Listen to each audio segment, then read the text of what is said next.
আজকে দুপুরে একটু ভিন্ন পদ্ধতিতে মুরগির মাংস রান্না করলাম, সাথে মাছ দিয়ে লাউ ঝোল করলাম। সেটাই আপনাদের সাথে শেয়ার করব। সবাইকে জানাই আসসালামু আলাইকুম। প্রথমে চুলায় একটি কড়াই বসিয়ে দিলাম, তারপরে কোয়ার্টার কাপ রান্নার তেল দিয়ে দিলাম, একটি তেজপাতা, দুই টুকরো দারুচিনি, জয়ফল এবং লবঙ্গ ও এলাচ দিয়ে দিলাম। সুন্দর একটা ফ্লেভার বের হবে। তখন আমি দুই তিনটা পেঁয়াজ কুচি দিয়ে দিয়েছি। পেঁয়াজটা যখন একটু নরম হয়ে আসবে, তখন দিয়ে দিব একটি টমেটো ছোট ছোট করে কুচি করে নিয়েছিলাম সেটা দিয়ে কিছু সময় নাড়িয়ে নিব। এর ভিতরে আমি শিলপাটায় আদা আর রসুনটা বেটে দিয়ে দিব। আমি প্রথমে রসুনটা বেটে দিয়ে দিয়েছি। আপনারা বাটিতে হয়তো বা দেখতে পেরেছেন। স্বাদ মতো ঝালের গুঁড়া, স্বাদ মতো লবণ আর এক চা চামচ হলুদের গুঁড়া দিয়ে খুব ভালো করে একটু পানি দিয়ে সাথে ধনিয়ার গুঁড়াও দিয়ে দিয়েছি। একটা পেস্ট তৈরি করে নিয়েছিলাম, সেই পেস্টটাই আমি দিয়ে দিয়েছি।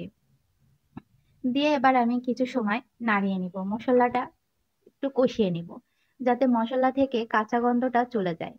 তারপরে আমি আদাও বেটে দিয়ে দিব, সাথে একটু গরম মশলা বেটে দিয়ে দিব।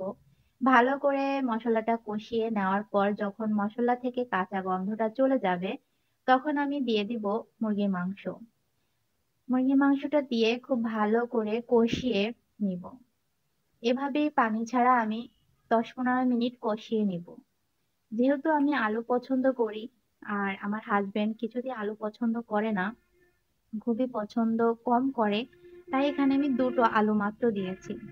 সেটা আমি একই সাথে দিয়ে এখন আমি পানি দিইনি। মুরগি থেকে যে পানি, মাংস থেকে যে পানিটা বের হয়েছে, সেই পানিটাতে আমার মাংস অর্ধেকটা প্রায় সেদ্ধ হয়ে যাবে। এভাবে ঢাকনা দিয়ে আমি অনেক সময় কষিয়ে নিব, 20 থেকে 25 মিনিট। তারপর আমি ঝোলের পানিটা দিয়ে দিব। যেহেতু মুরগির মাংসটা আমার প্রায় 50% সেদ্ধ হয়ে যাবে, সেহেতু আমি এখানে বেশি ঝোল দিব না। যতটুকু ঝোল রাখবো তার থেকে একটু ঝোল বেশি দিব। এখানে আমি পরিমাণ মতো ঝোলের পানিটা দিয়ে দিয়েছি, যাতে আমার মাংসগুলো ঝোলের পানির তলে ডুবে থাকে। তারপর আমি ঢাকনা দিয়ে ঢেকে দিয়েছি। ওইদিকে আমার মাংসটা হচ্ছে, আর এইদিকে আমি মাছগুলো প্রথমে ভেজে নিব। তাই প্রথমে আমি চুলায় একটি ফ্রাই প্যান বসিয়ে কিছুটা তেল দিয়ে নিলাম। তেলটা গরম হলে আমি লবণ হলুদ মাখানো মাছটা দিয়ে দিলাম। যেহেতু আমার এই চুলাতে একটু আগুন কমই জ্বলতেছিল, তার জন্য আমি ওইটা ইন্ডাকশনেই দিয়ে দিয়েছি। এইদিকে আমার মুরগি মাংসটা রান্না হয়ে গেছে। আমি চুলাটা অফ করে আমার স্বাদ মতো ঝোলটা রেখে দিয়েছি, সাথে একটু জিরার গুঁড়া দিয়ে দিয়েছি।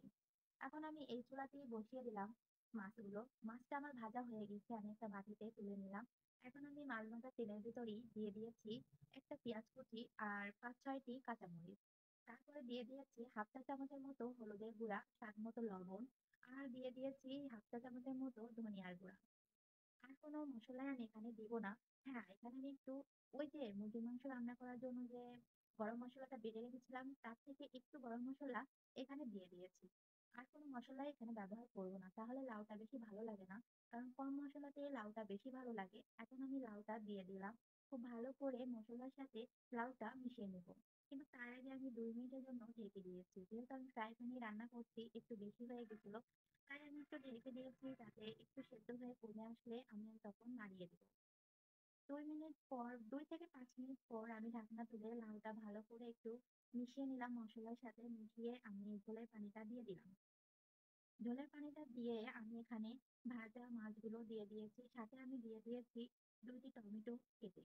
দিয়ে আমি ঢাকনা দিয়ে ঢেকে দিয়েছি। এখন অপেক্ষা করব পুরোপুরি লাউটা হওয়ার জন্য।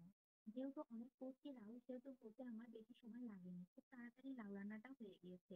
উপর থেকে সামান্য ধনিয়া পাতা ছড়িয়ে দিয়ে আমি লাউটা নামিয়ে নিয়েছি। আর গরম গরম ভাতের সাথে খেতে খুবই মজা হয়েছে। যে রকম মাংস রান্নাটা আজকে অনেক মজা হয়েছে, সেইভাবে আমার এই লাউ রান্নাটাও অনেক মজা হয়েছে। শুধু আমি একা বলছি না, আমার হাজবেন্ডও বলছে।